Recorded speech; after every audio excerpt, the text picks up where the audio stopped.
Hey y'all, how you doing today? I'm gonna try and make a series of videos. I've been doing a couple for the past couple of days, where I'm stuck in the house for coronavirus stuff, just trying to stay away from people. I'm gonna just make a bunch of videos of things that I'm doing to pass my time, and hopefully you can learn something out of it. I did a banana bread video the other day. I did a bourbon tasting video. I'm a bartender by trade, so I know a lot about bourbon. I'm gonna talk a lot about bourbon. Today, though, I'm going to do a video about how to make a sourdough mother. I feel like with scarcity of items and stuff right now, I mean, it's going to be fixed eventually, but for right now, I'm trying to think ahead, and I've always been wanting to start this. So, if you make a sourdough mother, you don't need yeast to be able to make bread in the future. So, I'm going to try and make this mother and get it going and see what I can do. So pretty much all you need, mason jar. They say like the flip top jars work the best because you can take the rubber ring off and it can get air in there but still stay sealed up. But you still need the air. You just don't want it airtight because you do need the oxygen to help pull some of the bacteria and the yeast out of the air to be able to make the yeast to activate it. So you need that. You need cheesecloth is preferable, but I don't have any, and I'm not going to the store, so I'm just going to use paper towel for now.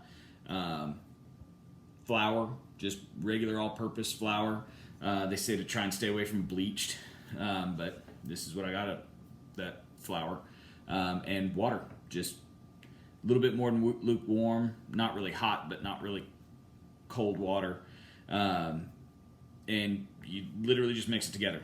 So you use equal parts water and flour. I'm starting mine with a cup and a cup because I've got a big jar. So pretty simple of just you add water to your flour and just stir it up. I'm going to have some ideas about doing some videos later, I think.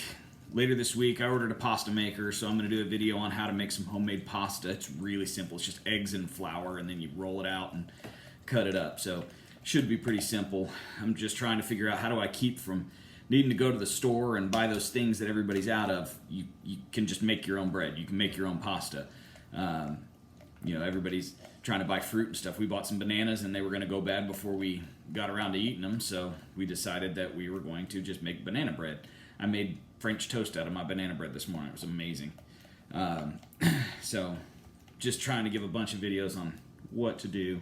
If you guys have any comments, any questions, anything like that, feel free to message me in there, and I'll try and answer them if I can, if I know anything.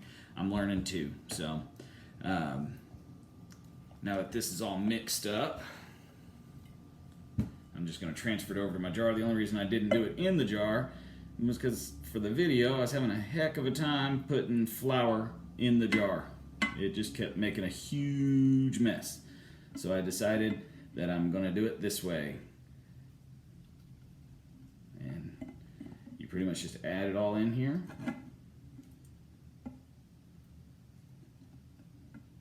Pretty simple.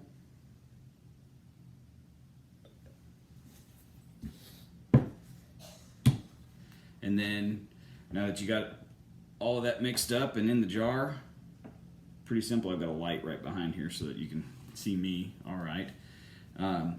Take a paper towel. Just going to put the paper towel over top. Put the ring on without the little lid, the rubber gasket part.